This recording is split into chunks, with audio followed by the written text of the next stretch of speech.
Pozdravljen, Vid. Koprčan Vid Gladovič je prvi Slovenec, ki je sam sestavil svoje električno enokolo oziroma tako imenovani One Wheel. Stopiš gor, in se daš v center, čutiš, da zadeva deluje, da se počasi premika naprej. V bistvu sem čisto slučajno videl, da ta stvar obstaja na internetu, nikoli nisem videl v živo. Zdelo se mi je zanimivo, videl sem, da je zadeva draga in kompleksna in sem se odločil, da bom naredil svojo, ker sem nekako imel idejo, da lahko naredim boljšo oziroma po svojih željah, kot so podobne zadeve na trgu. Po nekaj tednih raziskav in mesecih izdelave je izdelal svoj prvi prototip. Tega je nato še izboljšal in sedaj se vozi svojo tretjo verzijo One Wheela. Ideja, zaradi katere se je lotil sestavljanja vozila, je bila, da ga bo dovoljeno prevažati z letalom, saj je Vid velik ljubitelj potovanj. Razlika je samo v konstrukciji baterije, ki je izdelana po letalskih standardih oziroma po zakonodaji, ki dopušča tovrstne izdelke za prevoz na letalih. Tako je uspel prepotovati že veliko evropskih držav, kjer se je udeležil tudi One Wheel festivalov. Trenutno je nekaj festivalov z One Wheeli v Evropi. Lani sem bil samo na enem, oziroma lani sem bil na dveh. Eden je bil v Belgiji, eden na Portugalskem. Letos bo leteh v Evropi vsaj 6. Pričakujemo, da bomo prvič prešli število 100 obiskovalcev. Lahko da bo to že prihodnji vikend v Italiji, če ne pa prihodnji mesec na Škotskem. Tekmovanja potekajo z dirkanjem z One Wheeli po različnih terenih. Ponavadi je to preizkušnja po slabih cestah, raznih poteh namenjenih za One Wheele, časovne preizkušnje z raznimi triki, ki jih jaz sicer ne tako rad izvajam. Je pa zraven potem velik del so skupne vožnje in druženja, kar je najbolj zabaven del. Prek svojih potovanj je spoznal tudi skupnost One Wheelerjev, ki jih druži skupna strast. Največja skupnost tovrstnih navdušencev je v Ameriki, v Sloveniji pa One Wheel skupnosti ni. V Sloveniji je One Wheel prava redkost. Jaz ocenjujem, da jih je vse skupaj trenutno manj kot 15. Lahko, da jih bo kmalu tudi več, lahko tudi, da ne, to pokazal čas. So pa številke precej višje, recimo v ZDA, kjer festivali dosegajo trenutno po približno 600 obiskovalcev, kar spet ni tako dosti, se pa v vsakem mestu najde nekaj posameznikov, ki se družijo in vozijo skupaj, tako da je zelo lepo preživljanje prostega časa.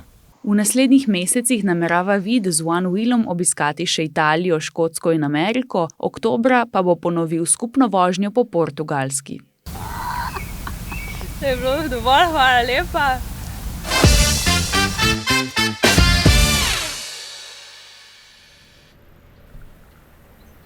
V Ankaranu je na ravni parceli ob spominskem parku občina na pobudo občanov uredila pasje igrišče, opremljeno s klopmi, koši za odpadke ter koši za pasje iztrebke.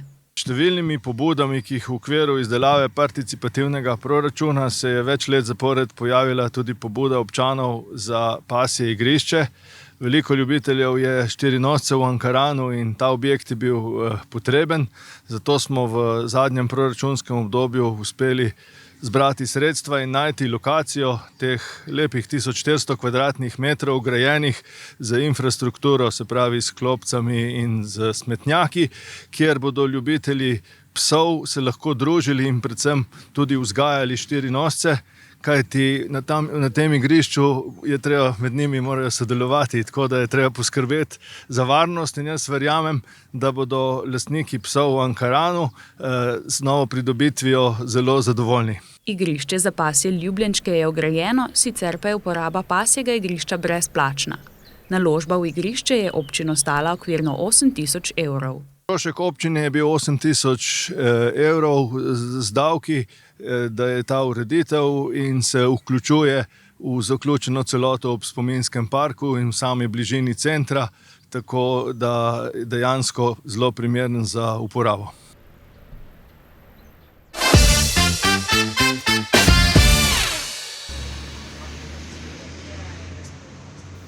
Komunala Izola vsako leto skupaj z Nacionalnim laboratorijem za zdravje, okolje in hrano preventivno izvaja dezinsekcijo kanalizacijskega omrežja v občini Izola.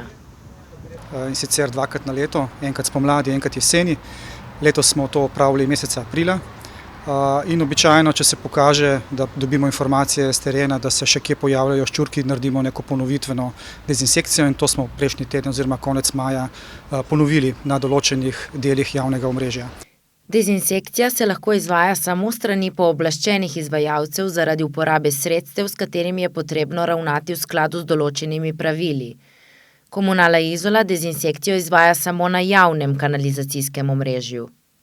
In tukaj bi dejansko izkoristil priložnost, da bi pozval občane, da bi v resnici morali za svoj del priključkov na kanalizacijsko omrežje, ukolikor zaznajo ščurke, naročiti to storitev zunanjim izvajalcem, ki jih je več, in bi na tak način dejansko bila učinkovitost dezinsekcije bistveno višja.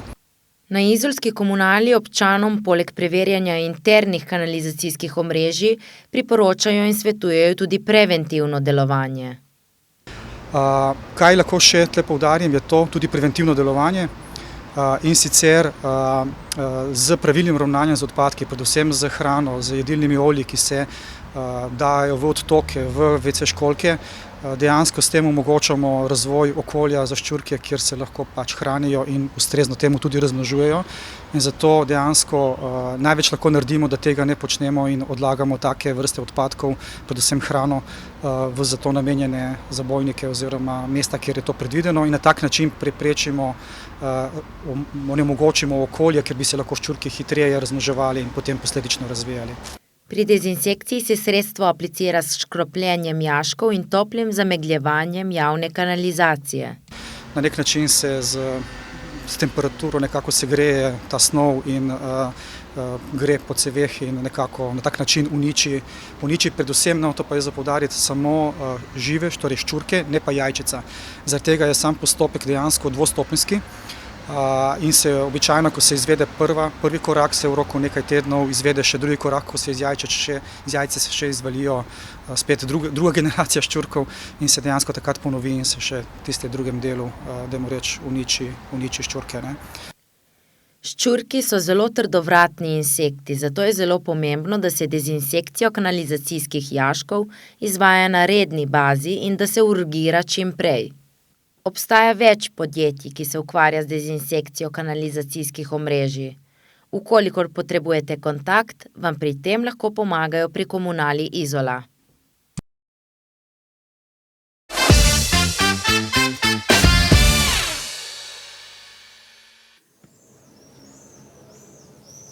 Piran bo po dolgih letih dobil še en bankomat. Na številne pobude občanov za namestitev dodatnega bankomata je občina pristopila k reševanju problema in izvedla povpraševanje o morebitnih ponudnikih.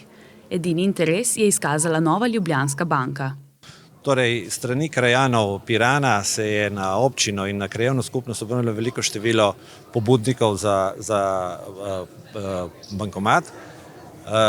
Občina je v sodelovanju z krajevno skupnostjo nemudoma pristopila k reševanju tega perečega problema in prisluhnila krajanom. Tako je na hitro izvedla eno povpraševanje morebitnih ponudnikov teh storitev in ugotovila, da Nova Ljubljanska banka ima interes postaviti bankomat v Piran. V naslednjem koraku so pristopili k iskanju primernih lokacij, ob tem pa ugotovili, da so pogovori za nov bankomat v preteklosti že potekali z zdravstvenim domom. V koraku takoj pristopili k iskanju morebitnih lokacij, na katere bi postavili te bankomate in ugotovili, da so v preteklosti neki pogovori že potekali z zdravstvenim domom Piran. In smo te pogovore, ker ne vem zakaj, nekje na neki točki so zastali, obudili in prišli do skupne rešitve. In danes z veseljem lahko rečem, da smo v sodelovanju z zdravstvenim domom Piran najdli dve lokaciji, torej lokacija prva v Piranu na zdravstvenem domu Piran, druga v Luciji v zdravstvenem domu Lucija. Tako bosta v občini na voljo dva nova bankomata. Bosta pa nova bankomata predvideno postavljena v juliju. Predvidoma v juliju naj bi občina Piran dobila dva bankomata.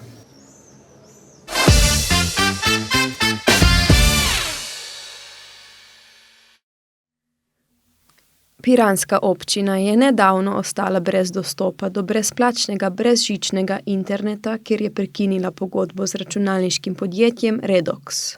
Zakaj se je piranska občina odločila za prekinitev pogodbe s podjetjem Redox? V bistvu vse izhaja iz lanskega leta do slabe pol leta nazaj, ko so septembra potekle frekvence in s tem je del infrastrukture bil omejen in praktično polovica dostopnih točk ni delovala. Tako da posledično je bila odločitev, da se prekine zadevo, tako da smo šli tudi v prekinitev pogodbe z Redoxom, ki v bistvu izvaja to storitev za občino in moramo preučiti možnost, kako naprej. V piranski občini je bilo vse skupaj od 60 do 80 delujočih oddajnih točk. S prekinitvijo licence pa je ostalo zgolj 30 oddajnih točk. Ja, v bistvu lahko rečemo za leto 2022 je bilo v sezoni cirka 4000, torej med 3 in 4000 ljudi, pik je bil, torej špica je bila na 5000 v sezoni in podatki dejansko izven sezone so bili tam okoli 50 gigabajtov prenos, v sezoni 150 oziroma zopet špica tam okoli 200 gigabajtov. Kot je povedal višji svetovalec kabineta župana, trenutno izvajajo analize in še preučujejo možnosti. Prihodnost ponudbe brezplačnega interneta v Piranu je zato še negotova.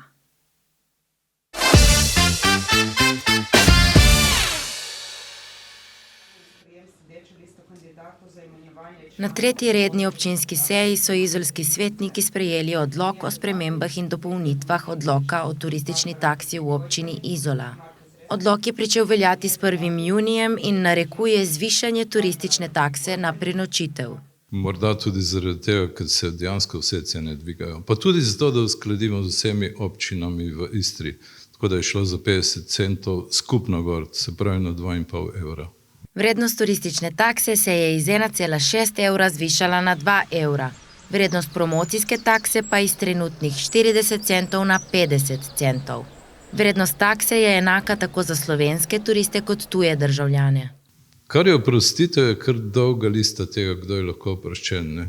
Tako da bi bilo mogoče bolje, da to pogledamo točno v samem odloku. Ne? Gre pa za to, da so otroci 50% plačniki. Eden od primerjev je, da so invalidi oproščeni, tisti, ki pridejo po odloku na neko zdravljenje in tako naprej. Če pogledate odlok, je to, mislim, da je nekaj 12 točk oprostitev. V Izoli velja tudi odlok o javnem redu in miru, ki med drugim prinaša prepoved gibanja v kopalkah na javnih površinah, razen na območju kopalnih voda. Jaz se malo nasmehnil, ko je bil odlok sprejet leta 2021, jaz nisem bil župan, sem pa podpiral marsikaj tistega, kar je bilo napisano v odloku. Sam živim v mestnem jedru in me moti, ko pridem v Mercator in pred mano na kasi stoji nekdo, ki je v kopalkah. Že to je tisto, kar je moteče.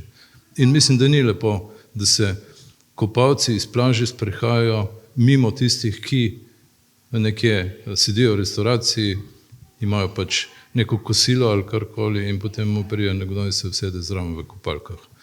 To so malenkosti, ampak ni lepo. Če pogledamo v tujini, je to popolnoma drugače. Nekje imajo krepko visoke kazni za to. Upoštevanje odloka o javnem redu in miru nadzirajo občinski inšpektorji in redarji. V zadnjih 2 letih so kršitelje zgolj opozarjali, v tem letu pa jim bodo začeli izrekati tudi kazni. Sicer pa poročajo, da kršitev tega odloka ni veliko.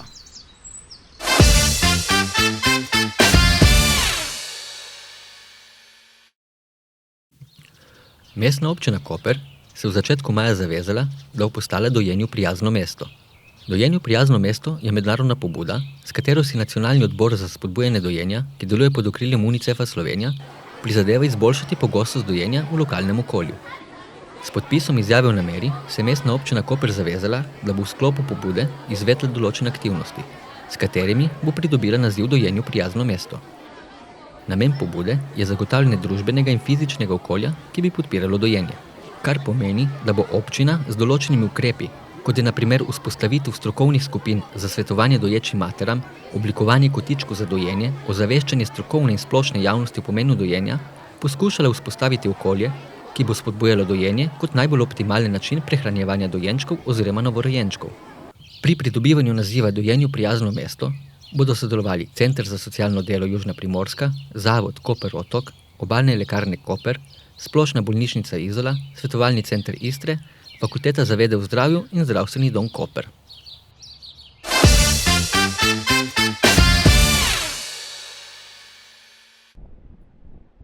V cilju preprečevanja lanskih razmer, ko smo morali zaradi suše v slovensko Istro uvažati pitno vodo, je minister za naravne vire in prostor Uroš Brežan sklenil dogovor z župani mestne občine Koper, občine Postojna in občine Komen. Osredotočali so se na pogovor o srednjeročnih rešitvah, za katere je vlada namenila 92 milijonov evrov. Pripravili bodo 2 kohezijski vlogi, eno v slovenski Istri, drugo na Krasu, postojnsko-pivškem ali bistriškem območju. Odločitev je bila tudi, da se primarno naslonimo na vodne vire, ki jih imamo v Sloveniji.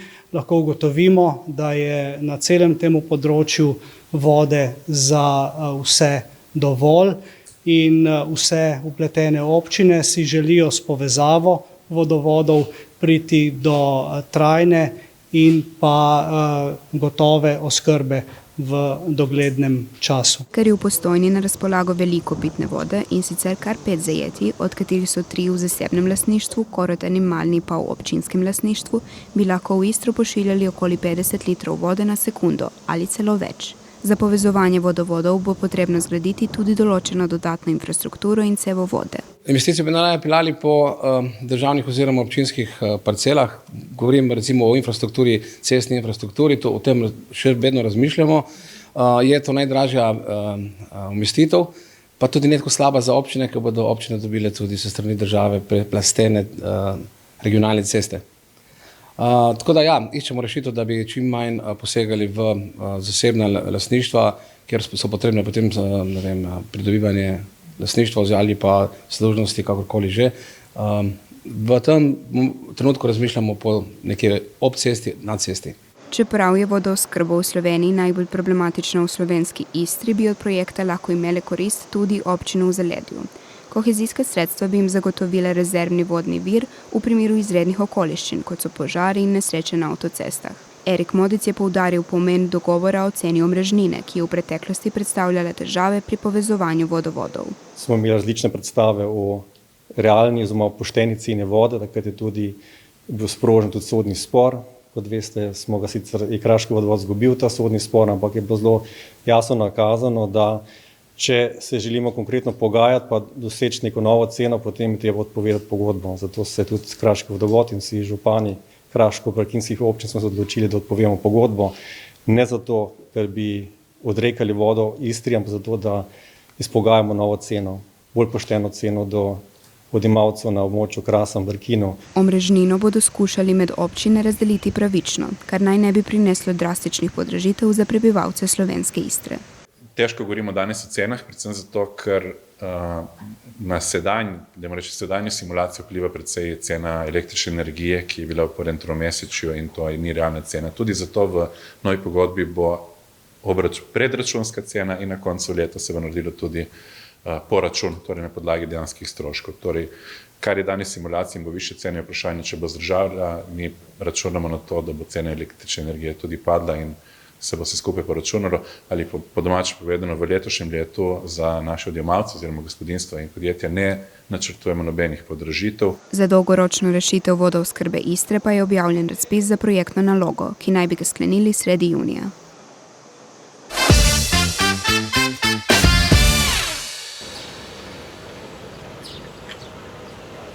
Prebivalec Slovenije v povprečju vsako leto ustvari okoli pol tone komunalnih odpadkov. Gre za odpadke, ki večinoma nastajajo v gospodinjstvih in storitvenih dejavnostih ter predstavljajo okoli 20% vseh nastalih odpadkov. Kje pa smo prebivalci Obale v primerjavi z ostalimi deli Slovenije? Marjetica Koper odpadke zbira na področju občine Ankaran in občine Koper.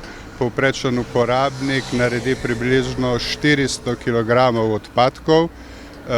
Tukaj smo dobri in smo pod slovenskim povprečjem. Mogoče je malo problematično zato, ker je večina teh odpadkov mešanih komunalnih odpadkov, tukaj pa nismo tako dobri. Imamo pa veliko prostora za izboljšave. V zadnjih letih se količina ločeno zbiranih komunalnih odpadkov povečuje. Znotraj 24.500 ton odpadkov, ki jih pri Marjetici Koper zberejo na letni ravni, je največ mešanih odpadkov, torej teh, ki jih odlagamo v črne zabojnike. Na splošno se količine odpadkov zvišujejo. Predvsem je problematično, ker se zvišuje količina mešane komunalne embalaže, kar pomeni v končni fazi plastika. Pri ostalih odpadkih se količine tudi zvišujejo. Želel bi pa izpostaviti dejstvo, da smo uspeli znižati število bioloških odpadkov in to za 620 ton, kar pripisujemo večjemu kompostiranju naših uporabnikov na domu, kar je tudi po smernicah ministrstva.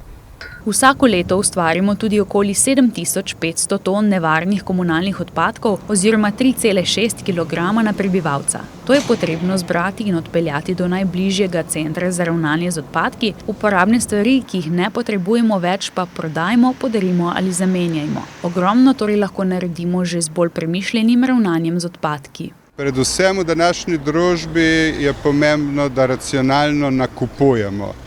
Pa ne zaradi nakupov samih, temveč zaradi silne embalaže, katero tej nakupi prinesejo.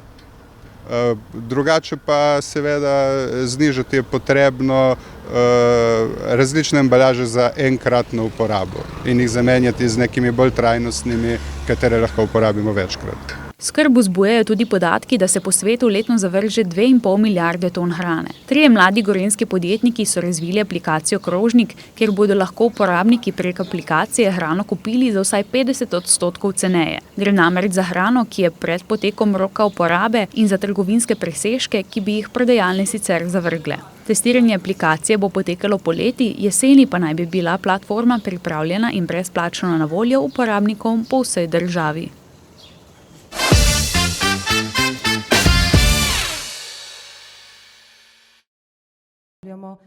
Gibalna učinkovitost otrok v Sloveniji je slaba, ugotavlja raziskava SLOfit 2023. Na Fakulteti za šport v Ljubljani so pretekli teden na novinarski konferenci predstavili delne rezultate raziskave o gibalnem razvoju osnovnošolcev in srednješolcev. Gre za raziskavo, ki je bila v preteklosti znana kot športno-vzgojni karton, v kateri se meri različne parametre telesnega razvoja, od višine, telesne mase, kožne gube pa vse do gibalnih sposobnosti, kar na koncu ocenijo z indeksoma gibalne učinkovitosti in telesne zmogljivosti posameznega otroka. Pandemija je z zaprtjem šol, vrtcev, športnih objektov, bazenov in igrišč močno posegla v gibalni razvoj otrok. Posledice tega pa še ostajajo. Nažalost se spet srečujemo pri eni temi, ki je nismo uspeli razrešiti. Vemo, kaj nas je zadelo leta 2020. Zdaj je že od tega kar nekaj časa minilo, ampak še vedno nismo našli pravih odgovorov na to, kaj narediti, oziroma odgovore že imamo, zelo težko in počasi se pa stvari uveljavljajo potem v praksi. Gibalno učinkovitost strokovnjaki merijo v tako imenovanih centilih, ki so izračunani tako, da aktualne rezultate primerjajo s povprečjem rezultatov vseh otrok od leta 1988 naprej. Po letu 2021, ko so se šole ponovno odprle, je prišlo do izboljšanja gibalne učinkovitosti, vendar rezultati danes kažejo, da se je letos trend upočasnil. To pa zaradi tega, ker v vsem tem času niso otroci dobili niti ene spodbude za telesno dejavnost strani sistema, v katerem se šolajo. Se pravi, do sedaj, ne glede na to, da opozarjamo že več let na to, kaj se je zgodilo otrokom, da je to pravzaprav bil en velik socialni eksperiment, ki je pustil hude posledice na njihovem razvoju, nismo uspeli še uveljaviti v praksi nobene rešitve, ki bi otrokom v šoli omogočile več gibanja. Število otrok z najnižjo oceno gibalne učinkovitosti, to je pod 10 centili, je v letošnjem letu glede na stanje pred epidemijo celo naraslo, kar je zaskrbljujoče, poročajo raziskovalci. Več kot 60% otrok tudi ni doseglo gibalne učinkovitosti iz časa pred epidemijo. Vse to se odraža tudi v počutju teh otrok, samopodobi in manjši odpornosti do stresa. Zanimiv je podatek, da glede na telesno maso otroci normalno napredujejo, sestava njihove telesne mase pa je drugačna kot prej. Višji so, presežek energije se je kot kaže usmeril v rast, vendar je pomemben odstotek puste mase zdaj nadomestila maščoba. Prisotni so tako opozorili, da država ni naredila dovolj, da bi ta trend spremenila in otrokom omogočila več gibanja in boljši gibalni razvoj. Odločevalci morda državi se bolj razumejo na denar in ker ves čas poslušamo o tej neoliberalni sferi, v kateri živimo, o povečani produktivnosti naj povem, da iz otrok in mladostnikov, ki bo imeli okvarjena gibala, čisto po neumnem, okvarjena gibala, bodo zrasli odrasli delavci, ki ne bodo produktivni. Ne samo, da ne bodo produktivni, ampak bodo produktivnost zniževali na ta način, da bodo zelo veliko na bolniški. Vedeti je treba še eno stvar in treba biti tukaj zelo pošten do otrok. Otroci so bili branik zdravstvenega sistema med korono. Šole so bile zaprte samo zato, ker so otroci in mladostniki branili vso ostalo populacijo pred širjenjem okužbe. Oni so žrtvovali sebe. Ne, se bom popravil. Država je žrtvovala otroke.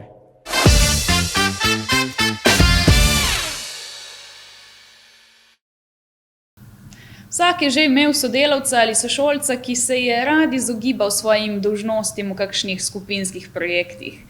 No, podobno se je zgodilo na ustanovni seji, kjer se je sestal novi 17-članski svet RTV Slovenije, kjer je manjkal gospod generalni direktor Grah. Gospod Hribar nad tem ni bil ravno navdušen. Mislim, da je bil tukaj izražen namen, ki ga nismo popolnoma dojeli, zakaj gre. To je bilo vse načrtovano. Če samo pomislimo, da predlagatelj ni bil prisoten na seji, da je bil viden par minut pred tem, da je zapustil to hišo in da sejo spremlja preko ekrana in tudi tvita, on se oglaša na to, kar počnemo preko Twitterja, ni poslal nobenega opravičila, ni nam povedal, zakaj ni prisoten. Temu naši sosedje rečejo, tak človek je ligavac. Navaden ligavac. To je ligavski način dela in to, da smo med pauzami, ko ne vemo, a smo v programu ali ne, predvidevamo, da nismo v programu, nimamo nobenega časovnika, nikjer ne piše izklopljeno rdeča lučka, zelena lučka, mislim, da je to nesprejemljivo, popolnoma nesprejemljivo.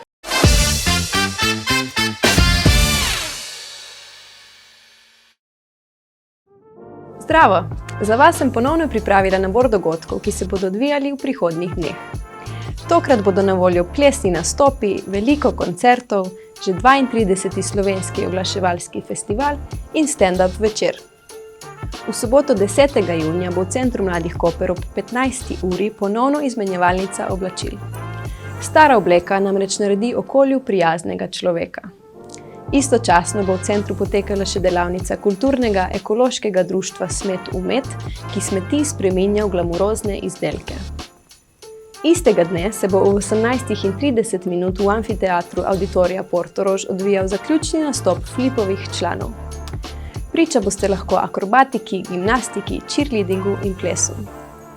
Prav tako v soboto se bo v hrastoveljski cerkvi Svete Trojice odvijal večer oktetov. Nastopili bodo oktet Galus, oktet Arion in oktet Jurij Dalmatin. V soboto je ponovno na vrsti tudi Vaška veselica oziroma Šagra. Ta bo tokrat v poklicnem gasilskem domu Hrvatini s pričetkom ob 19:30. Poleg hrane, pijače in nastopa glasbene zasedbe Roxy bo organiziran še bogat srečelov. V nedeljo 11. junija bo v dvorani Svetega Frančiška Asiškega poletni večer zborovske glasbe. Pričel se bo ob 18. uri. Na zaključnem koncertu Mednarodnega zborovskega festivala bodo nastopili mešani pevski zbor Obala Koper in akademski pevski zbor Tone Tomšič. V ponedeljek 12. junija bo v Auditoriju Portorož na sporedu premierna plesna predstava Ljubezen je ključ. Plesalke plesnega studia Zen Art Dance bodo ob 18. zaplesale in pokazale, da je ljubezen sila, ki spreminja svet. Od 14. do 15. junija se bo v amfiteatru Auditorija Portorož odvijal slovenski oglaševalski festival. Letošnja rdeča nit festivala je moč kreativnosti. V sklopu programa bodo govorke in govorci poskušali najti odgovor na vprašanje, kakšen je bil pomen kreativnosti včeraj in kakšno vlogo ima danes. V sredo 14. junija bo v Centru mladih Koper ponovno Bunga stand-up večer.